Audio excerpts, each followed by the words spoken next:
The Tang Dynasty during the 7th century AD is a time when Buddhist worship is at its peak. In their search for enlightenment, practitioners seek nirvana by ridding themselves of worldly desires. Those who succeed in this endeavor ascend as divine bodhisattva. They are welcomed into the kingdom of heaven, which is governed by the Taoist Jade Emperor. Shakyamuni is the first bodhisattva, worshipped as the most famous Buddhist messiah. His teachings inspire practice all throughout the world, and that extends to his heavenly disciples. Of them, there is Jin Chanze, the golden cicada. From her place in the heavens, she is cast down to earth for a single transgression. During a lecture from her master, the Buddha Tathagata, she falls asleep, and in her slumber, she accidentally kicks a grain of rice from heaven to the ground below. As penance for squandering such a sacred resource, the golden cicada is sent to live as a pious mortal. This child is conceived as the daughter of Chen Guanrui and his wife Yin Wenjiao. She isn't born until after Chen's murder, and for her own protection, Yin sends the precious child down the river on a wooden board, hoping that someone will take her in. Fittingly, the baby is discovered by the priest of a Buddhist temple, where she is raised into a monk with the name Xuanzang Sanzang. Upon learning of her father's fate at the age of 18, Xuanzang takes revenge on his killer Liu Hong. This violent bandit who kidnapped her mother is arrested and executed for his crimes. With the matter settled, Xuanzang resumes her Buddhist training. Her memories from heaven are faint, yet they instill her with a humble nature. She lacks grace, seeing herself as a great fool who easily gets lost. Still, she chooses to have a cheerful, optimistic outlook, believing that all who seek the Buddha's guidance will receive it. This confidence shapes Xuanzang into someone who loves adventure and challenge. In the capital city of Chang'an, the great Tang Emperor Taizong holds a ceremony to mourn and reincarnate the souls of those who have died wrongfully. Xuanzang is chosen as the head priest for this ritual, and while there, she encounters the bodhisattva goddess Guanyin, who deems her worthy of a sacred quest.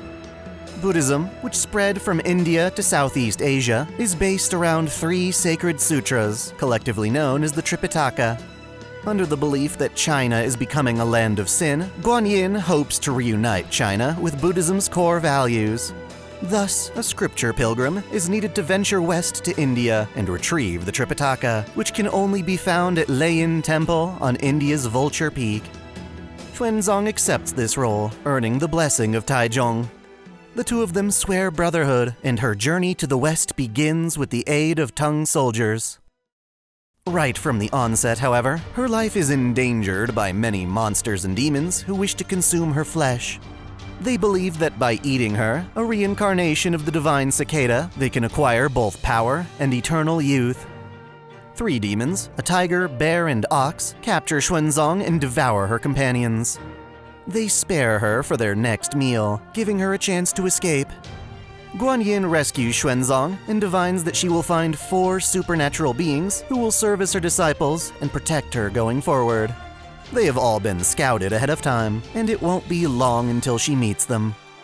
On a mountain path, Xuanzang is saved from a mountain cat by a hunter named Liu Bochin, who guides her to the 5 Elements Mountain. There, she discovers the Monkey King, Sun Wukong, pinned by the mountain, and a Buddhist seal. He serves his punishment for violently rebelling against heaven. To tame this beast, Xuanzang is given a golden ring, a magical headband that commands obedience through pain. She climbs to the top of the mountain, lifts the seal on Sun Wukong, and pacifies him with the headband. By reciting a mantra, the band shrinks, causing him searing headaches. Tricked into wearing it, Sun Wukong cannot take it off and resigns himself to traveling with Xuanzang. In full, he is known as the handsome Monkey King of the Waterfall, a renowned demon slayer who wields Ruyi Jingu Bang, a magical shape-shifting staff. Like the holy spear Rungo Minyad, Ruyi Jingu Bang was a pillar that held together the ocean floor. Now that Sun Wukong has fashioned it into a weapon, it can seal opponents within a block of air. At Eagle Grief Stream, Xuanzang encounters a dragon that swallows her horse. This dragon is the 3rd son of the Dragon King of the Western Sea. He was originally sentenced to death for igniting his father's great pearl, but has since been spared to serve a greater purpose. Sun Wukong battles the dragon, but it keeps escaping into the stream, and Guanyin resolves the matter by transforming it into a new horse for Xuanzang. This white horse, Bai Long Ma, is ordered to continue west as her steed, given that an ordinary horse cannot survive the trip. Still within Guanyin's domain, the pilgrims battle a thieving black wind monster. After Sun Wukong wreaks havoc on its stomach in the form of an elixir pill, the wind monster is also subjugated by a golden headband and tasked with guarding the mountain. At Gao Village, Xuanzang meets her second disciple, the humanoid pig Zhu Bajie. He was originally the Marshal of the Heavenly Canopy, the Commander-in-Chief of 80,000 celestial sailors. Despite this high title, Zhu Bajie tarnished his reputation by trying to seduce the goddess of the moon in a drunken stupor. As punishment, the Jade Emperor banished him to Earth, where he now lives as a gluttonous pig until he can redeem himself. Trying to make a fresh start, he disguises his true form and comes to Gao Village to work the fields laboriously. Unfortunately, he also has a tremendous appetite, eating far more than his labor yields. Nonetheless, he marries the village elder's daughter, but when his pig form is revealed, the villagers hope to annul the arrangement. Reacting to the backlash, Zhu Bajie attempts to keep his bride by force, prompting Sun Wukong to step in and fight. With his 9-toothed rake, Zhu Bajie duels Wukong. While it is indeed a powerful weapon that leaves 9 bloody holes in the demons it strikes, it isn't enough to claim victory against the Monkey King. Upon being captured, Zhu Bajie reveals that he too has been tasked with guiding Xuanzang and is recruited into the pilgrimage. Though he's a reliable fighter, his laziness, appetite, and womanizing continue to plague their adventure. Fittingly, they refer to him as the Idiot. Upon reaching Yellow Wind Ridge, Xuanzang is kidnapped by a vanguard of tiger demons. Zhu Bajie proves his worth by rescuing her from the Tiger King. A yellow wind monster attacks Wukong, blowing the divine wind of Samadhi. It blinds Wukong, but with aid from the Bodhisattva Lin Yi, the monster is transformed back into its original shape as a rodent. At the River of Floating Sand, they meet a hostile sand ogre named Sha Wujing. He too used to be a heavenly officer, the curtain-lifting general. During the Heavenly Peach Festival, he broke a valuable crystal vase, angering the Jade Emperor. After being struck 800 times with a rod, Sha Wujing was exiled to Earth as a sand monster. For further punishment, 7 swords fall from the heavens each day to stab him, and to avoid being struck, he resides in the river. This makes fighting him difficult, as he can use the river to hide between strikes. Sha Wujing was previously visited by Guanyin and told that he could redeem himself by joining Xuanzang. After going several rounds against the party, he finally realizes she is the scripture pilgrim he's been waiting for. Similar to Ruyi Jingubang, Sha Wujing wields a magical wooden staff called the Xiangyao Baozhang. It too can grow and shrink at will. His loyalty to Xuanzang is heavily contrasted by his earlier sins, which include devouring 9 monks, whose skulls he wears around his neck. He also carries a small gourd that grows into a raft for the other pilgrims to cross rivers on. With her draconic steed and 3 misfit disciples, Xuanzang resumes her journey. Along the way, the pilgrims are tested by numerous demons, many of which happen to be escaped animals belonging to the gods. Zhu Bajie flirts with women, breaking Buddhist conduct. Sun Wukong steals immortal ginseng fruits and is given 3 days to restore the fruit tree he wrecks. Xuanzang is framed for kidnapping a village elder's daughter. Even though she banishes Wukong for his violence, he returns to help vindicate her. Within another mountain lies a lotus cave, home to the beautiful yet terrifying sisters, Golden Horn and Silver Horn. They lie in wait for the pilgrims and capture Zhu Bajie through an ambush. Silverhorn then disguises herself as an injured Taoist, convincing Sun Wukong to carry her on his back. He is tricked and crushed beneath 3 spiritual mountains, Sumeru, Eme, and Tai, leaving Xuanzang and Sha Wujing vulnerable. Gold and Silverhorn offer up Xuanzang as food to their mother, but Sun Wukong breaks free from the mountains and slays her. Using the mother's treasure, the binding golden rope, he tries to subdue Silverhorn, only to have it turned around to restrict him. Captive, Silverhorn tries to melt Wukong in a large red gourd, but he escapes and uses the gourd to seal Silverhorn instead. Lamenting her fallen sister, Goldenhorn fights Wukong with her fan, which conjures deadly flames. Wukong is forced to retreat, but later returns to seal Goldenhorn inside her own jade vase.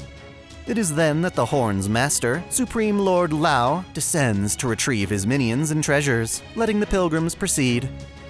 After a prophetic dream, Xuanzang helps expose a false king and revives the kingdom's true heir. At Roaring Mountain, the pilgrims meet a demon child named Red Boy, who claims to be heir to the Ox Demon King, a demon who happens to be Sun Wukong's sworn brother. Red Boy abducts Xuanzang and takes her to the Fire Cloud Cave, which he defends by igniting true Samadhi fire from her breath. It's powerful enough to deter and even wound her disciples. Red Boy invites the Ox Demon King to feast on Xuanzang, but the one who visits her cave is actually Wukong in disguise. When Red Boy grows suspicious, Wukong requests help from Guanyin, who proceeds to restrain Red Boy with 5 golden bands. In defeat, Red Boy reluctantly submits to Guanyin. The journey continues with Xuanzang being captured by an alligator dragon. She and her pilgrims also liberate a group of Buddhist monks from forced labor. The heaven-reaching river proves to be too wide to cross. While staying at a village on the riverbank, Xuanzang learns that a powerful demon lord, Great King of Numinous Power, blesses the village with wind and rain in exchange for an annual virgin sacrifice. This demon lord captures Xuanzang by freezing the river and attacking her when she tries to pass over the ice. Fortunately, Guanyin reveals that the demon is merely her pet goldfish. The pilgrims are then given a ride across the river by the Great White Turtle. In return, Xuanzang promises to ask Heaven when the turtle can be relieved of its shell. Xuanzang is captured by a bovine demon with a magical hoop that swallows weapons. The disciples are forced to accept help from the gods, as well as Prince Netza. The water from a magical river makes Xuanzang pregnant, forcing Sha Wujing to steal some corresponding abortion water. She is seduced by a queen and a scorpion demon, but resists both. Sun Wukong then defeats a double of himself at Flower Fruit Mountain. The pilgrims venture to the Mountain of Flames. Its fire obstructs their path, so they seek help from Princess Ironfan. She happens to be Red Boy's mother, and blames Wukong for the fate of her son. Instead of clearing the way, she blows Wukong thousands of miles away with her fan. Upon returning, Wukong enters her stomach, ravaging her insides until she surrenders the fan. Refusing to actually comply, though, she instead gives him a fake fan that proves useless. Hoping to obtain the real thing, Wukong then approaches her husband, the Ox Demon King. Despite their sworn brotherhood, the Ox King also denies him. Their battle over the banana leaf fan rages, and it takes additional help from Heavenly King Li, Nedsa, and Celestial soldiers to finally best the Ox King. The mountain's flames are forever extinguished, paving the pilgrims' way forward. Xuanzang liberates a group of monks who are framed by a 9-headed beast. Some tree spirits abduct her to be seduced by their maiden. She is deceived by a demon pretending to be a Buddha. In many of these encounters, Sun Wukong tricks his enemies into eating him, during which he attacks from the inside. This includes ripping apart a red python that swallows him whole. He acquires new weapons from his defeated foes, such as the noxious purple gold bells. He even steps in when Zhu Bajie squanders a heroic moment to instead bathe with female demons. The pilgrims survive nearly being boiled alive by 3 demon kings. When an entire kingdom of children are imprisoned by a sickly king, Wukong prevents their sacrifice by exposing the royal family as demons. Despite being betrayed so often, Xuanzang still shows her enemies compassion, like when she meets a demon child of the Heavenly King Li and Prince Netza. To prevent the slaughtering of Buddhist monks, the pilgrims shave the heads of an entire kingdom's palace, convincing the king it's a warning from heaven and to change his ways. Sun Wukong shows his loyalty by slaying a horde of demons that only pretend to eat Xuanzang. By spreading Buddhism, they help a land of drought get blessed with rain. Xuanzang's disciples nearly find their own disciples, but their good graces are stained by a thieving lion demon. Rhinoceros demons, upon capturing Xuanzang, are executed by a heavenly force known as the Four Wood Stars. At the walls of India, Xuanzang accidentally gets engaged to India's princess. Fortunately, Sun Wukong uses this as an opportunity to expose the princess as a demon in disguise, returning the true princess to her family. The pilgrims then resurrect a pious man who spent his life feeding monks, only to be killed by bandits. Their journey, which has so far involved overcoming 80 tribulations, nearly reaches its end at the base of Vulture Peak. Xuanzang's sutras await her at Leian Temple, but she must first cross a massive gorge.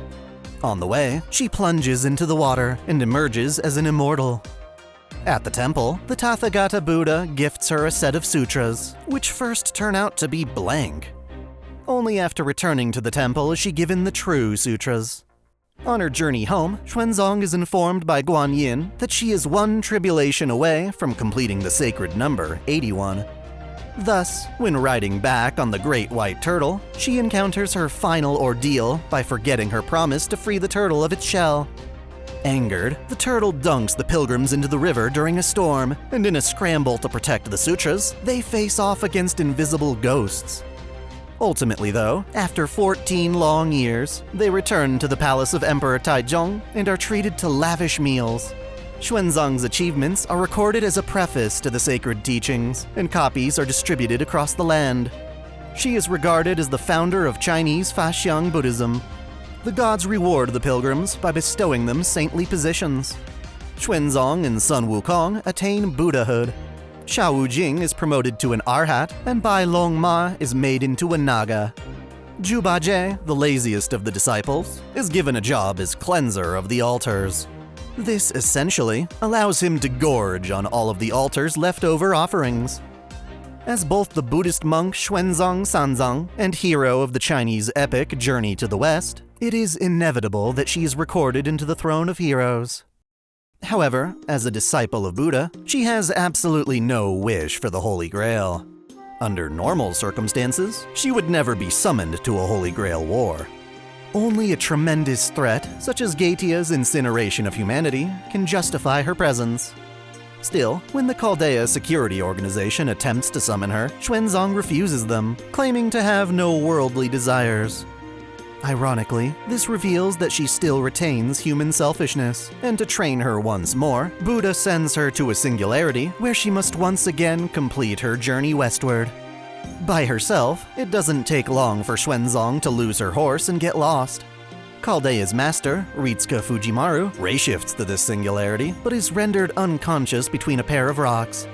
Eventually, the two of them unite and explain their circumstances, upon which Xuanzang recruits Ritsuka as her disciple. This is how she views the bond between a master and servant. Even as she fights for her master as a heroic spirit, she makes it her mission to spread Buddha's teachings. With only vague memories of her past life, she does her best to escort Ritsuka on their repeat journey. In battle, Xuanzang uses bare-handed martial arts that she learned in the heavens. She also inherits the weapons and techniques of her disciples. These include Sun Wukong's Ruyi Jingu Bang, Zhu Bajie's Nine-Toothed Rake, and Xiao Wujing's Monk Spade. Of course, she retains her own weapon, the Kakara staff gifted to her by Guanyin. This arsenal is her reward for mastering the Tripakata Sutras. She has two noble phantasms at her disposal. First is her Buddha Palm, 5 Elements Mountain. By borrowing the power of Buddha, she delivers a series of palm strikes to her target. The Buddha's palm appears before her own, offering enough might to crush mountains. At its strongest, she can obliterate entire fortresses, though it can cost her life if used without limits. Second is Vyakarana, Buddha of Glorious Sandalwood. It is her ultimate form as a transcended bodhisattva. Her body is wrapped in shimmering light, which both protects her and heals her allies. Given that this is her transcendence from the mortal realm, activating this noble phantasm means destroying her Saint Graph, revoking her status as a servant. Xuanzang's singularity is a fever dream, vaguely playing out events from her past, except that key figures are replaced by Chaldean servants. This includes foes like Red Boy, the Ox Demon King, Princess Iron Fan, and the sisters Gold and Silver Horn. It is a parody meant to test Xuanzang and help her recover her lost enlightenment. By gathering scriptures and reciting them, the singularity can be resolved. Even after this, Xuanzang realizes that her journey isn't complete, regardless of where it takes her. She bids farewell to Ritsuka, anticipating that they will meet again someday. Their reunion comes sooner than later. The incineration of humanity rages on, and in Chaldea's effort to fight it, they reshift to a singularity that blends Camelot, the Indian mountains, and an Egyptian desert. Xuanzang is summoned here long before Ritsuka's arrival. The Lion King, Artoria Pendragon, seeks to gather only the most virtuous of people in her castle, to preserve them through incineration with her lance, Rungo Minyad. She welcomes Xuanzang, who rejects the offer to continue traveling. The assumption is that Gaetia cannot be defeated. After her previous encounter with Ritsuka, however, Xuanzang is willing to fight for the future anyway. In that endeavor, she crosses the Egyptian desert to speak with Pharaoh Ozymandias, but is denied by another pharaoh, Nitocris. Along the way, she meets the servant Tawara Tota and names him her disciple. Refusing the Lion King makes the knights her enemies, and Tota gets captured by them. Finally, it is Xuanzang's chance to do the rescuing. On her own, though, she gets lost in the desert, but then happily meets Ritsuka. They team up once more to save Tota, and she remains with Ritsuka's party in order to resolve the singularity. On this quest, she is compassionate to all sides of the conflict, from the Egyptians to the mountain Saracens. She even takes on another disciple in the bowman Arash. Long after she's completed her life's journey, even though she's a coward and a crybaby, she continues to travel, trusting her inner voice is that of Buddha. In this endeavor, she believes joining Chaldea is the right thing to do. To oppose the Lion King, Xuanzang helps challenge Ozymandias, gaining his aid for an assault on Camelot. Even with a suitable army, though, the castle wall proves impenetrable. While riding into battle on Tota's shoulders, she decides to sacrifice herself to create an opening for Chaldea. She gathers all of her mana into her final Buddha palm, which smashes through Camelot's western gate. As she vanishes, Xuanzang admits that she does have a wish, that being to take on new disciples and seek out more scriptures. For the time being, she still has mortal desires, binding her to humanity as a heroic spirit. While this act of bravery ends her time in Camelot, Xuanzang continues to aid Chaldea in future outings. She joins with an army of servants to fight Gaetia's demon god pillars in the Temple of Time, ensuring that humanity survives into the future. This becomes her new journey to the West.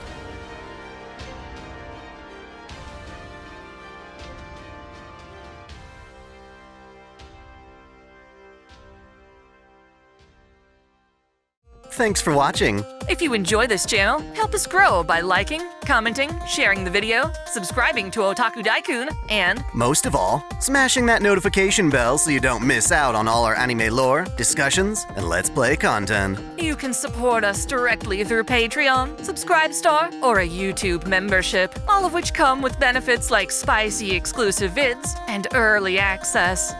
As always, celebrate your fandom.